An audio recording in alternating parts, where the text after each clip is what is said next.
Hello everyone, আসসালামু আলাইকুম। Welcome back to my channel Lima's recipe. আজকে আমি আপনাদেরকে দেখাবো ঝাল ঝাল পাউরুটি দিয়ে ডিমের অমলেট। এই রেসিপিটা কিন্তু খেতে খুবই ভালো লাগে।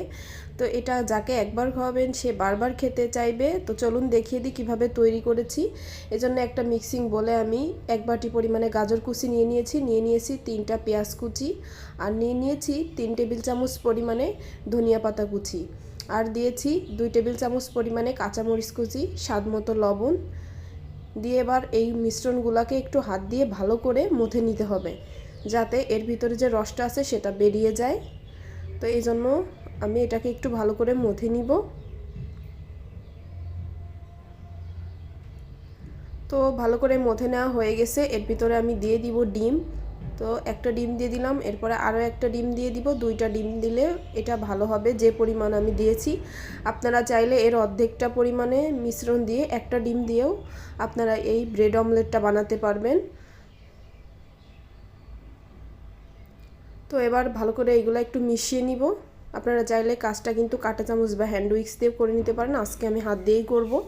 এর জন্য আমি কয়েকটা ব্রেড নিয়েছি। এই ব্রেডগুলো দিয়েই আমি কিন্তু এই ব্রেড অমলেটটা বানাবো।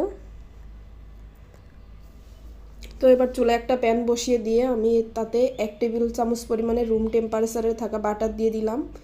এবার এটাকে একটু গলিয়ে নিব।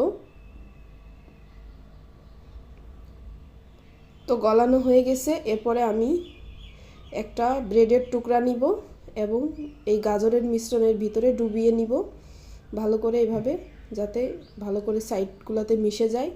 তো প্রথমে একটা সাইডে একটু ভালো করে মিশিয়ে এভাবে দিয়ে দিব একে একে। তো একই সেমভাবে আমি কিন্তু এভাবে 3টা পিস দিয়ে দিব, কারণ 3টা দিলেই আমার প্যানে পারফেক্টভাবে ধরবে, 4টা দিলে কিন্তু ধরবে না।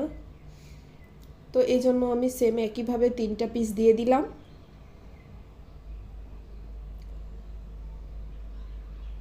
তো 3টা পিস দিয়ে দিলাম।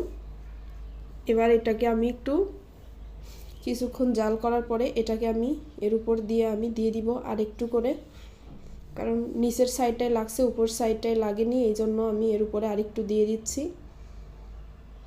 তাহলে কিন্তু 2 সাইডটাই সমানভাবে এই মিশ্রণটা লেগে থাকবে, আর খেতেও কিন্তু মাশাআল্লাহ অনেক বেশি টেস্টি হবে। তো একটা পাশ হয়ে গেছে, আমি এবার উল্টে দিলাম। তো এবার এর ভিতরে আমি চামচ দিয়ে আরও কিছুটা পরিমাণে বাটার দিয়ে দিব। একবার আর বেশি দেওয়া যাবে না, অল্প অল্প করে এভাবে দিতে হবে, তাহলে 2 পাশটাই সমানভাবে লাগবে। দিয়ে দিলাম। এবার আবারও একবার উল্টে দিলাম। দেখুন 2 সাইডটাই একরকম হয়েছে দেখতে, আর খেতেও মাশাআল্লাহ কিন্তু এটা অনেক বেশি মজার হয়। আর একবার উল্টে আমি একটু কালার করে এটাকে ভেজে নিব। তো এক ভাজা হয়ে গেছে। এবার আমি এটাকে প্লেটে তুলে নিব। এটার কালারটাও যতটা সুন্দর হয়, আর কিন্তু এটা বাচ্চাদেরকে দিলে বাচ্চারা একদম খুশি হয়ে যাবে আর একদম পেট পুরে খেয়ে নেবে। তো এটা কিন্তু আপনারা সন্ধ্যার চা নাস্তার সাথে খেতে পারেন, অথবা বাচ্চাদেরকে টিফিনেও দিতে পারেন, তাহলে বাচ্চারা খুশি হয়ে যাবে। তো আমার রেসিপিটি ভালো লাগলে অবশ্যই আমার চ্যানেলটিকে সাবস্ক্রাইব করে আমার পাশে থাকবেন এবং ভিডিওটিতে অবশ্যই একটা লাইক করতে ভুলবেন না কিন্তু। ধন্যবাদ সবাইকে, ভালো থাকবেন।